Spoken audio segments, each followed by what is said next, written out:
This is the Hype Squad with Charli McConnell, a podcast where women can be full of themselves and brag about what they're good at. Each week, we're going to bring you conversations covering topics like motherhood, life, relationships, business, and everything in between, because anything is possible with your very own Hype Squad. What's up, ladies? Welcome back to the Hype Squad. I'm so happy you're here. I'm Charli McConnell, your host. Today, I'm going to do a solo episode. I wanted to take an opportunity to, first of all, introduce myself. If you're listening or watching this and you have no idea who the hell I am, but also it occurred to me after recording a lot of episodes with other women that I was holding space for them to be hyped about themselves and to share their wins and what they're good at, bragging about themselves and all of those things. And I hadn't actually done that for myself on here yet. And so I feel it's important, first of all, for me to kind of set the expectation for what that looks like and to push myself to do it. So easy to be on the interviewer side and not having to be the one that's sharing and vulnerable. And I don't want to start that like this. I want to be open and vulnerable with you listening and set the bar for what it looks like to brag about yourself. I also want to notate that I am very uncomfortable right now.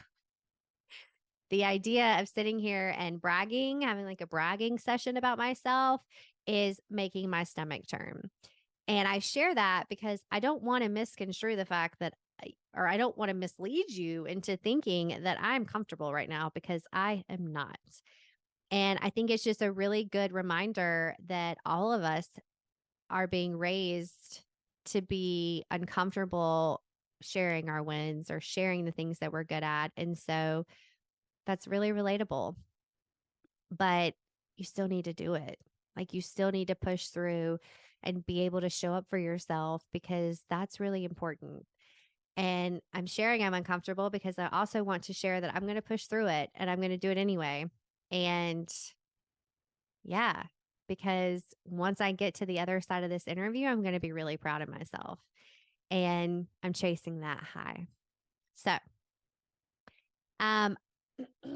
sorry, I'm not going to make this like every single detail about me, because honestly, nobody has time for that shit.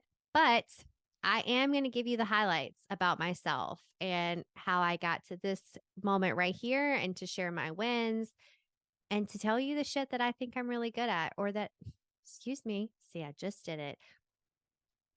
I'm going to share the shit that I know I am really good at, because I don't need anyone else to validate it for me. So buckle up. Welcome to my brag session. So I'm going to start off with just the easy details. I'll be 37 in May, which is next month. So I'm just going to go ahead and say I'm 37. I have been married since I was 22 to my husband, Colby. My daughter is 7. Her name is Sailor. I have 5 sisters, which when I was a kid, I always thought that was the coolest shit to share. They are all older than me. I am the baby by at least 9 years. So yeah, I had a lot of moms growing up, and I was raised by a single mom. My dad died when I was 3. And yeah, if you're listening to this and you know Betty, you know she's a badass. And my sisters and I are ridiculously lucky to have been raised by her and to have her in our life. And it is so much of who I am. And I say that specific thing to say that there are some episodes planned to talk more about single moms, specifically being raised by them, because it's something I feel like needs to be talked about. And it was an incredible experience. It is a huge part of why I am the way that I am, and I'm very grateful for that.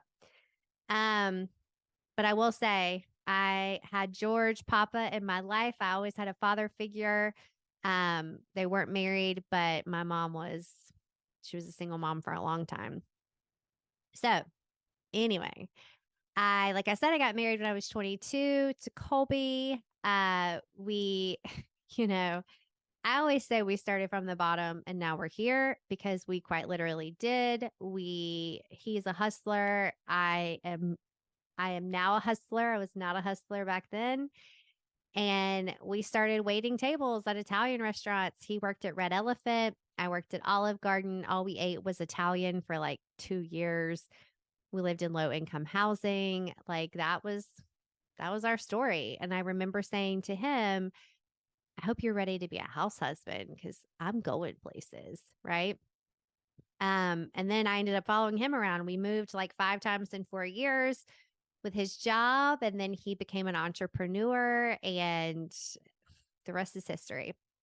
So, to give you some backstory on how we started, and I quite literally moved from my mom's house into the house with Colby or apartment. So I've never lived alone, which is it's a wild thing. He travels a lot though. I will say that. So I do have a lot of alone time. But still, I've never actually lived alone. I think that's an interesting thing to point out. Let's see. So I got a bachelor's degree from Florida State in communications and psychology. And I didn't have a choice. My mom was like, you're going to college. I don't care what you're going for. I really wanted to do cosmetology. She said, yeah, that's great, but you have to get a 4-year degree first. And so I thought, well, shit, everything's about communication. I'm a good communicator. Everything's about psychology. I love psychology. Bada bing, bada boom. That was my degree. And then I graduated and realized I can't do shit with this. Every time we moved, I started a brand new job. I did marketing. I did banking, which I hated that. I did property management. I waited tables. Yeah, kind of all over the place. And then I had like this epiphany of at this point, when I had this epiphany, Colby was making really good money. I was just kind of like finding a job wherever we moved. Like it felt very not irrelevant, but not substantial like his job was. And I remember having this aha moment of if something happened to him, like if he got hit by a truck, I would not be able to survive. Like, and what I mean by that is I wouldn't be able to pay my bills. I would have to move home. I couldn't pay for this house. Like, what would I do? It was more of like a financial security thing.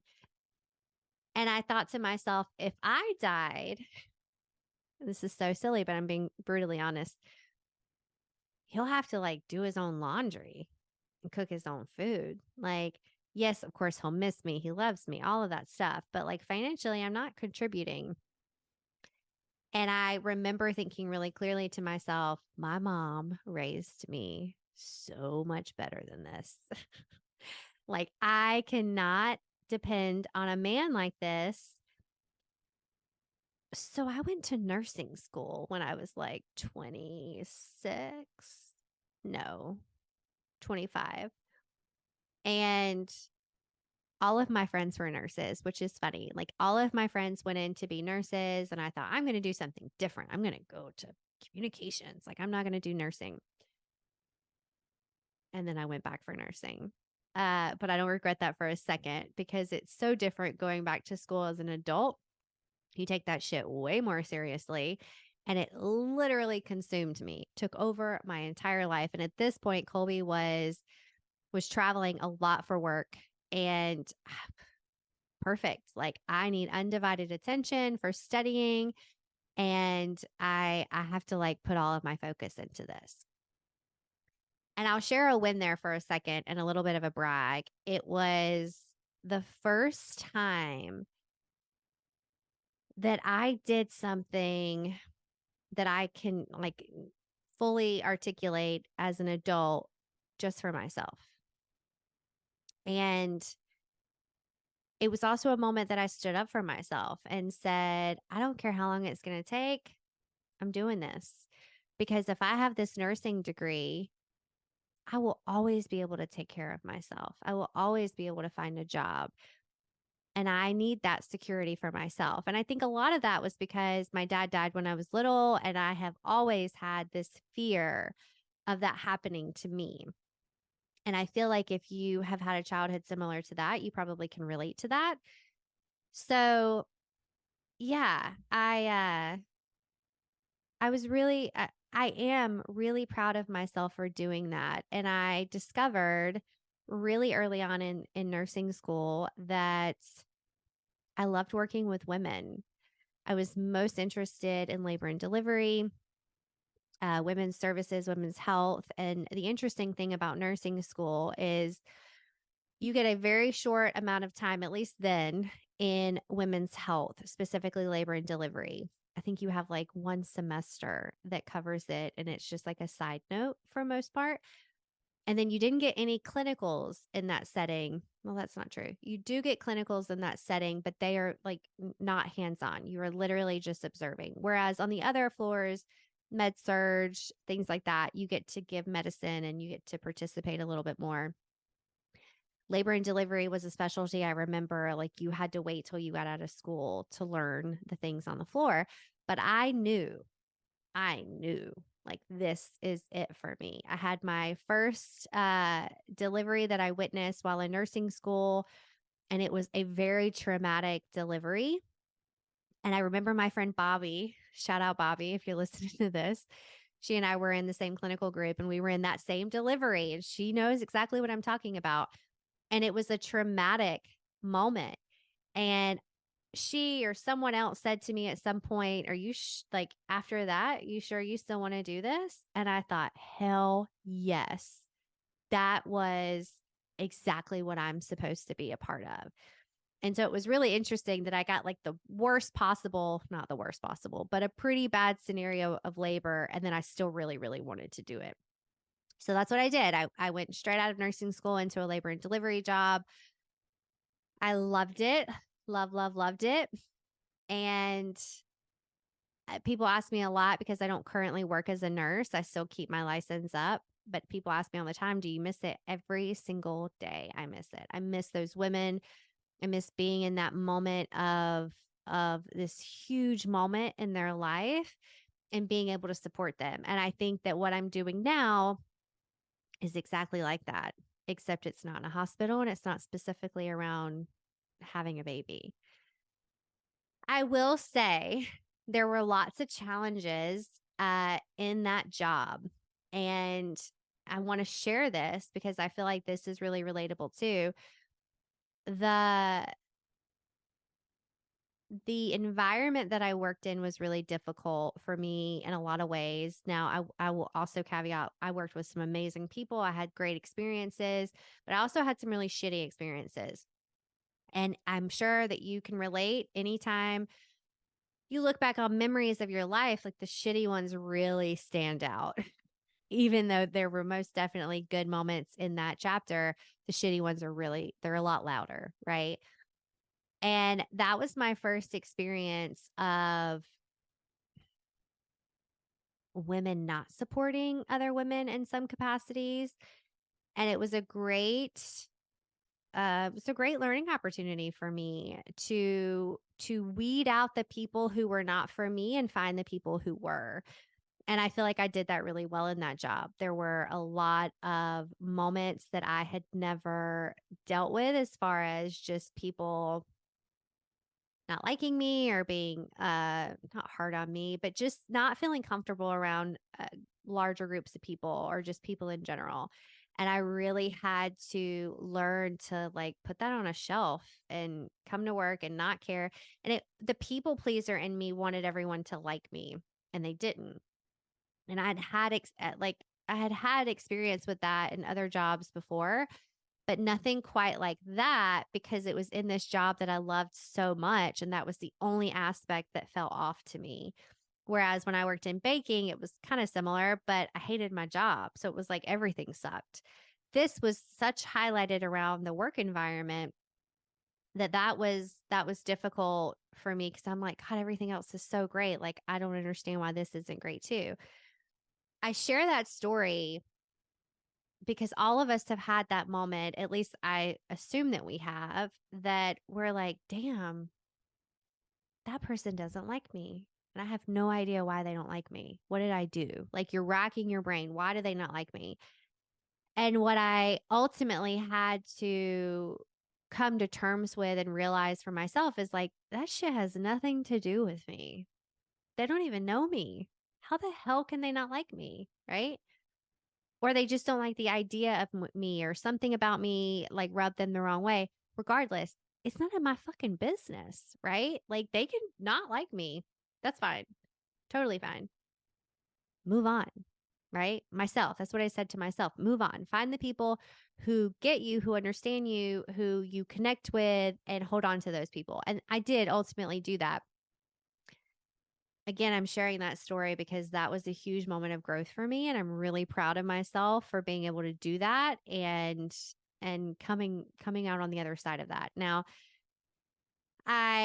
when I had my daughter Sailor, I started to stay home with her. That was a decision that was made pretty early on when I found out I was pregnant. Now, I will say Colby and I were married for like 7 years before we had Sailor. And so there were a lot of, I actually do a whole episode, a solo episode on my motherhood journey and what that experience was like. So I won't go into a whole lot of detail there. But he felt pretty strongly about me staying home with her. And I just thought, okay, like, we financially, we can afford to do this. And anyone who has had young children, like, daycare is outrageous. And for a lot of people, staying home is cheaper. But anyway, so we decided I was going to stay home.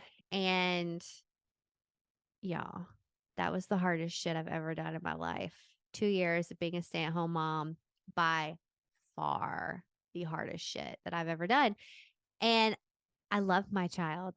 I love my child. I don't know why I feel it necessary to say that. And even like listening to myself, I'm like, why do I need to say that? Like, of course I love my child, but staying home with my child, Sailor, every single day while my husband would go on work trips and go to work. And it was, it was really, really hard for me in a lot of ways. I feel like I had just found my work environment, the job that I had unknowingly dreamed about my entire life and wanted to do. And now I was here with no schedule, really, playing games and watching movies and play dates. And I was not my best self. And I pretty quickly started trying to make a plan for what I was going to do. We knew really early on that bedside nursing was not going to work for our family, even though I loved it so much. But he works a lot, he travels a lot, but we travel a lot as a family. And going back to work at a hospital with set hours and vacation time and all that stuff it just felt not convenient.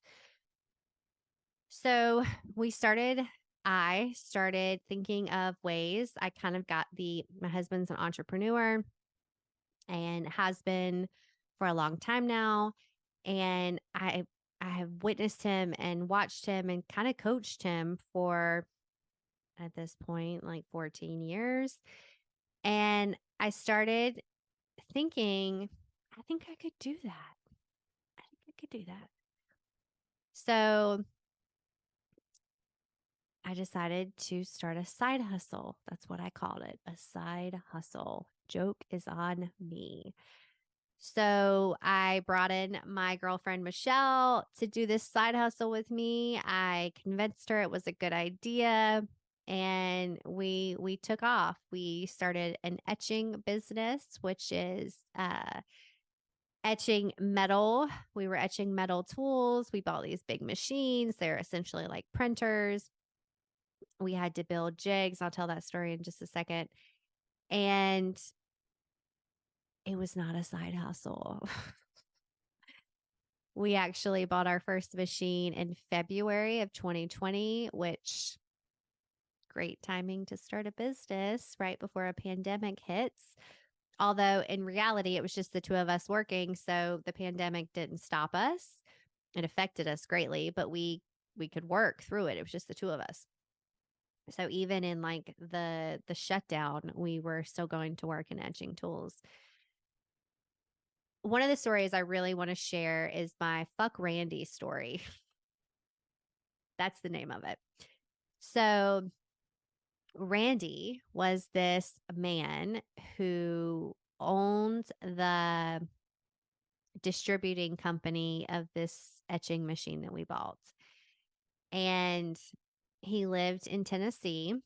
And now, granted, we bought this machine. They gave us a tutorial or whatever and told us all the things it could do. And we are like, great, that fits our need. That's what we want. And then we realized that you had to have jigs, which I don't expect any of you to know what a jig is, but it's essentially a fabricated thing that holds the objects that you're etching at, certain increments so that every single time that you etch it, it's in exactly the same spot, at exactly the same level, so on and so forth. And we had to have jigs. And we thought these machines will cut acrylic. We can make them out of acrylic. We just have to learn how to do this. And so we went up to Tennessee for them to show us how to use this machine much more in depth. And so Michelle and I went up to, I think it was Chattanooga, and we learned how to use these machines. And so much shit that is on the backstory of this, but basically the machines were not working the way we thought they were supposed to work. There was so much troubleshooting. I was speaking to their engineering department every single day. Nothing was working. And we were losing our minds. Like, what the hell have we gotten ourselves into? This is a nightmare, blah, blah, blah. So I get on the phone with Randy one day and he basically lets me have it. Like, no moment for me to get in any words. He was talking at me. He said to me, you guys are trying to run before you ever learn how to crawl, and you guys are way in it over your head.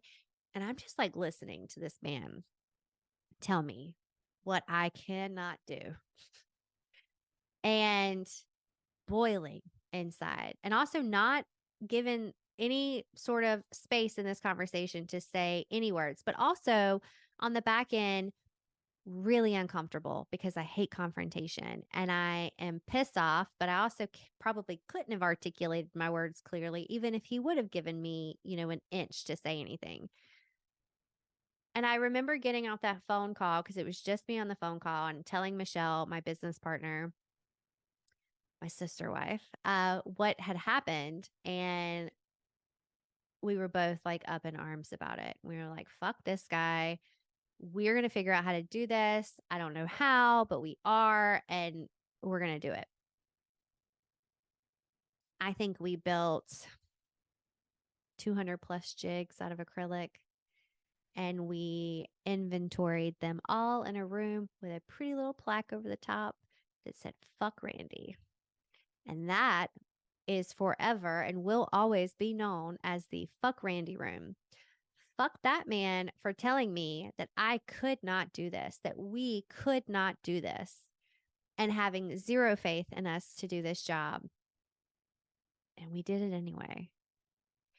And I share that story because I am so proud of the woman that I was in that very moment, to be able to hear him say those words and not shatter, not crumble. And then for Michelle to also encourage me, encourage us, because so much of what we were able to do, we did it by building each other up, and it was amazing. But we did it anyway. Like, it was the biggest fuck you we could have ever done or said, and it just felt so good to be able to look back and to know that we did that. And I'm really, really proud of us. I'm proud of myself, and I'm proud of Michelle and I both. And I'll say too that Michelle and I, it's so funny because I have a couple of coaching clients that I've coached through starting a business. And a couple of them are in business with friends. And so it's been really interesting to use my experience with being in business with a friend of mine and how we made it work.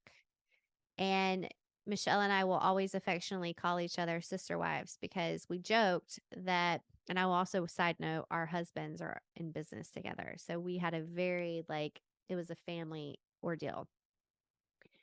But we would always joke that our marriage, hers and mine, in this business, because owning a business with someone is a lot like a marriage. Her and I, our marriage was way healthier than the marriages to our husband at that moment because we spent every waking moment together. We had a ton of conflict that we were able to resolve. Our communication was on point. Like we thrived. And it was not easy. It was not easy at all. We had to have a lot of hard conversations. There were a lot of tears. There were a lot of go take a lap and walk around the building and then come back and talk to me. And there was a lot of owning our own shit, and we did it.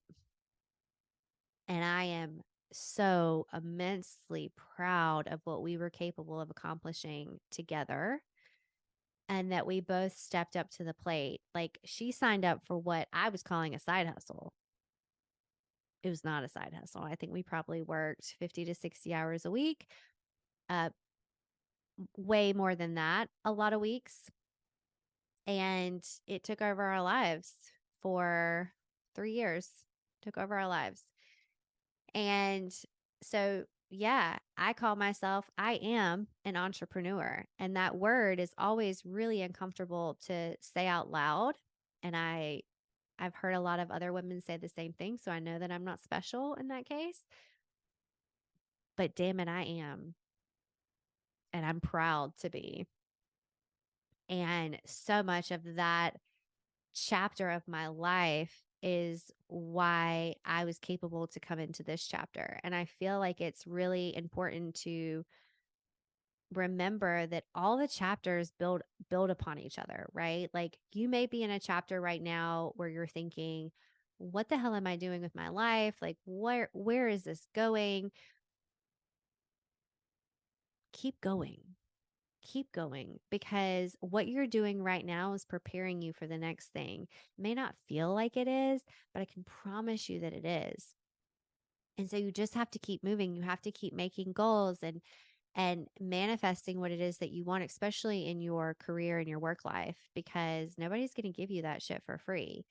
And you have to go into it with this power pose, whatever it is you want to call it, and just, I can do this. And I learned so much about myself in that job, about coaching other people and delegating and how to run a business, how to run a successful business, how to hire people to be successful, how to create a team. So many things. The list could go on and on and on. And I do plan on having Michelle on one of these episodes for us to share our story together because it's a great story. So one of the things I want to jump in, and I will also say I'm going to do a separate episode about this to really, really dive into it. But a couple of months before we bought that first machine in 2020, my daughter Sailor, who was 2 at the time, was diagnosed with epilepsy. And, I've written about it, haven't actually talked about it like this. And so I'm going to try really hard not to get emotional. That was the craziest life altering chapter of my life. And it still is. It still is. I'm still in that chapter in so many regards. In a lot of ways I'm not.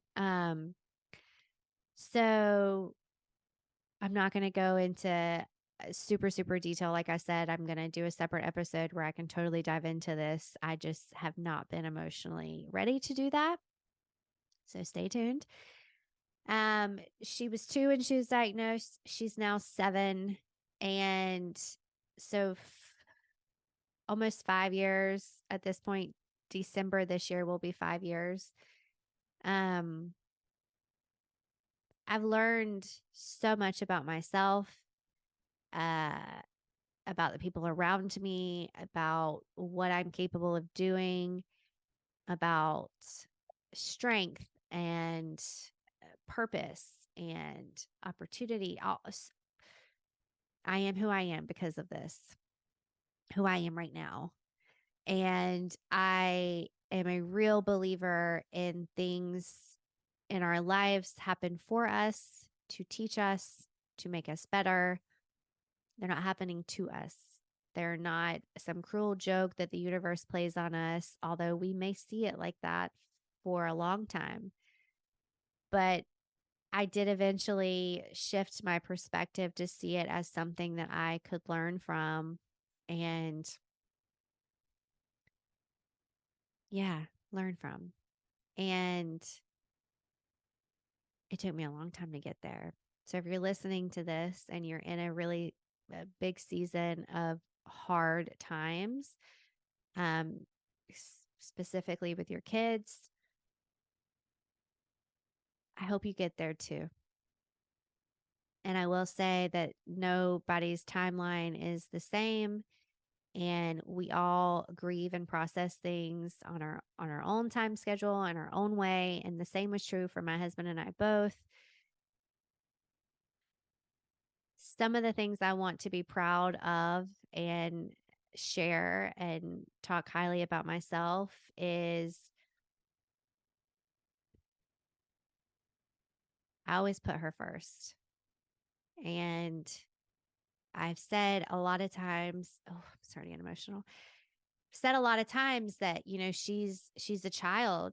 My husband and I both carry this burden for her until she's old enough to carry it for herself. And there's a lot of responsibility with that. There really is. And this moment, just time out, is telling me I'm not ready to talk about this because I'm starting to get really emotional. But I will say that we never gave up. My husband would say I never gave up, and it's not that he did, but because I had the medical background and I just understood this type of stuff way better than he did or does. It's always been my forte. It's always been me leading the ship, not just because I'm her mother, but because the medical aspect I'm much more comfortable with. And, you know, I will share in the show notes the blog post. It's very long, but I go into a lot of detail about, not staying with doctors who don't make you feel good, finding someone who lets you talk about stuff and listens to you and makes you comfortable, because especially for your children, like that is it's the most important thing. And not staying quiet about treatment and being their advocate, because again, it's my burden to carry for her, our burden to carry for her. And so we are her advocates. I have to speak up for her, and I have to, yeah, all of those things. So yeah, for the past 4.5 years, I guess we could say at this point, she's been on a ton of different types of medication. We've had 2 brain surgeries, and she's doing really good. Not she's not cured, right? Like, and she may never be. We may have more brain surgeries in the future, but she's doing really, really good right now. And we are almost down to only 2 medications twice a day. We have taken as many as 4 medications twice a day. And one of the medications she takes alters her mood and her personality a lot. And that's the one that we're almost completely off of. And one of the beautiful things about our most recent chapter with epilepsy is by weaning one of those medications down, we're getting to meet her, excuse me, in a lot of ways for the first time. And that's really special. It's really special. So, guys, I'm going to not pause recording, but I'm going to pause that part of the conversation because I'm getting emotional and I don't want to like derail this. I'm not one of those people who gets emotional and can come back quickly. So I'm going to stop talking about this, but I will share our story in the show notes, and eventually I will come on here and talk about it more in depth. But I can tell from today that that is not going to be soon. So that's a huge part of my story. So in, let's see, I think it was 2021. Yeah. Sometime in 2021, I decided that I was really struggling, struggling being a business owner, struggling with a daughter who has medical complications, struggling in my marriage. Like I just was at my wit's end. And I decided to work with a coach, and it quite literally changed my life. And we worked on so many things. Not again, but I also do a solo episode just talking about my experience with a coach. So I'm not going to go too far into that. But it was an amazing experience for me. And it was part of that process is how I realized that I needed to be a coach. And it was my coach, Hal, that said that to me. And it planted a seed for me that I can't ever thank him enough for that, believing in me and pointing something out about me that I knew and had always been there, but I had never watered it. So that was an amazing experience for me. I learned a lot. It was a huge shift in my relationship and how I was balancing things. So many things, right? It was an incredible experience. So a couple of years after that, when we were transitioning into selling our business, I started going down the route of being a coach, started getting certified as a sex and relationship coach, and started building this business. And it has surpassed every hope and dream I had ever wanted for my life, my purpose. I can remember saying to people my entire life, like, I don't have a skill. I don't have a talent. I can't sing. I can't dance. Like, I want a talent. Like, I want something I'm really good at. I have found my talent, and it was there all along. But again, I needed someone to water that seed for me, to show me, uh, bringing my attention, my awareness to it. And once it did, it went wild. And this is truly what I'm meant to be doing, coaching women, holding space for them, motivating them, cheering them, hyping them up. Like I'm really fucking good at it. And I could scream that at the top of my lungs. And for the first time in my life, there is something in my life, a talent, a skill, whatever you want to call it, that no one can tell me otherwise.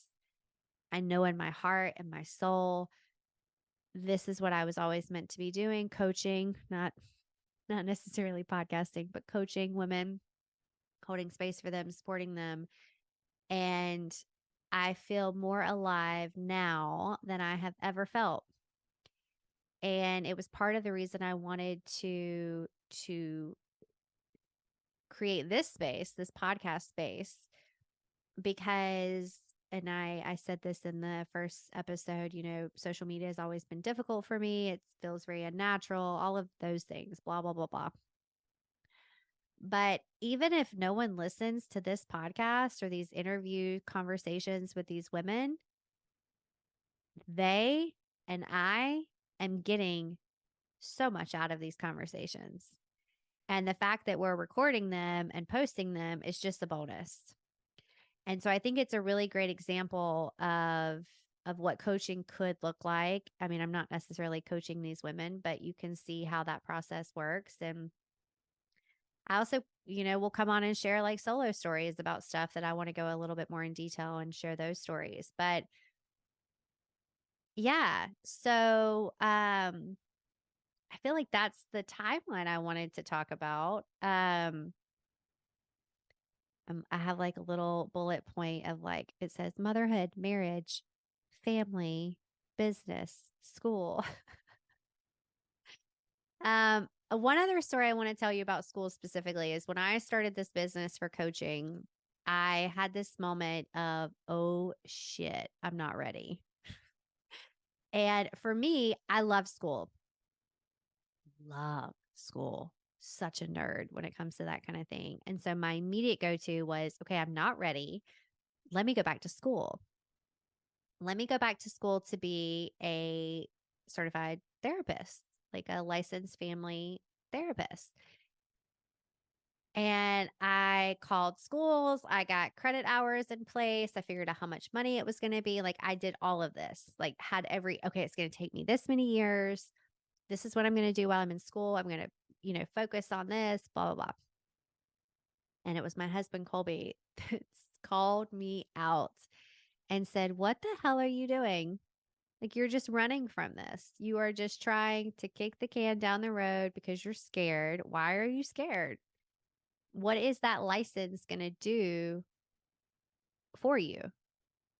Besides cost a lot of money and take a lot of time to do, like, why do you need that? Can't you coach women right now with the certification that you have, with the knowledge that you have?" And I said, "Yes, I can." So I stopped that. I obviously did not go back to school. I mean, obviously, it's always something I could do if I decided to, but I am running a successful coaching business without it. And I'm really proud of that. And I will say too, a friend of mine pointed out to me, like, it was only like 2 months ago that I decided, I think I want to do a podcast. I think there's an idea here. And then now it's happening. And I want to acknowledge for myself and brag for a moment that I did not waste any time. Like I hauled ass full speed ahead. I had a lot of help. I, yeah, I didn't do it by myself, but I had a lot of women that trusted me and believed in the process and came on and did interviews without even knowing what this podcast was going to be like. God love them. And now it's happening. And I'm really proud of that. I'm proud of what this is becoming. There are so many episodes already recorded. So I already know what they sound and look like. And I'm really proud of the products that we've created.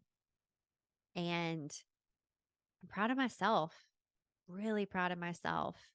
You know, a year ago, I would have never been able to do this. I would never have been able to come on here and talk. I couldn't even go on stories on social media. That shit scared me so much. And I will say, I think the main reason that I'm sitting right here telling this story right now is because I just kept doing hard shit, kept doing shit that scared me and terrified me and made me really uncomfortable, like right now. And I did it anyway. And I think that is a huge win for me, that I believed in myself so much that I just kept going. And I did not get there overnight. It took me a really long time to get there. And I do think that, Sailor's epilepsy was such a pivotal moment for me to like, this shit is so fucking small compared to when there's something wrong with your child. Nothing will ever compare to that. So this shit is easy. It's not, but in the grand scheme of things, it really, really is.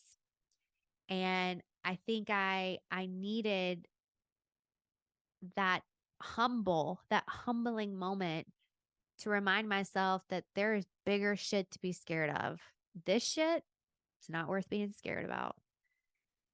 The opinions of other people in my life and on social media, and even with this podcast, like I've had moments of like, oh shit, I'm putting myself out there. People, what if they're not nice? What if they tear me down?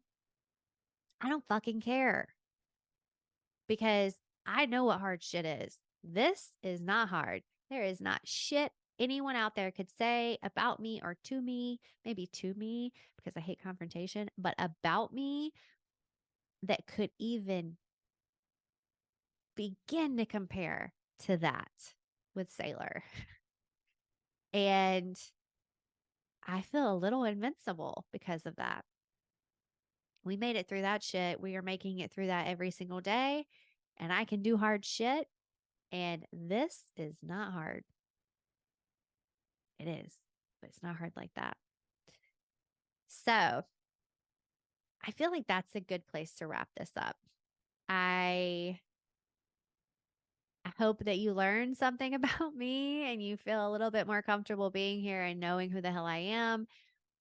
There will be other stories that will come out in more detail with, solo episode stories that I want to share. But for now, I think that's a great place to stop. We always do a hype list, accomplishments, things that you overcame to get there. I feel like I listed a lot of those without like specifying they were part of my hype list. But that's how the hype squad came, is hype lists that I would have clients do to remind themselves of how much of a badass they actually are. Because we all have to be reminded. We all have to tell ourselves all the time, reminding constantly, I can do hard shit. And just because I'm sitting here right now telling you this doesn't mean that 2 hours from now I might feel totally defeated over some stupid shit. I have to constantly remind myself, and I will. That's fine. I have a hype list written and I should frame it. I tell clients to frame it all the time, and I add to it all the time, because we are always, once the seed is planted for you about acknowledging the things you're good at and saying them out loud and being proud of them, you'll start looking around your life to say, what else am I good at? Because you're good at a ton of shit. You hardly ever acknowledge it because you just go on autopilot. You do it all the time because you're good at it. I want you to start acknowledging the shit that you're good at, because that's part of building your self-esteem. That's part of finding your power. And it's a great part of being hyped. So happy you're here. Thank you for letting me share my story and my wins and having a brag session. And I hope that you got something from it. If not, leave it where it is. But regardless, I'm grateful that you're here. Thank you for coming to get hyped with me today. Again, I'm Charli McConnell, your host, and I'm so damn excited that you are part of this hype squad and that you're coming on this journey with us. I hope that you're kind to yourself today and every day, and I hope you have a great one.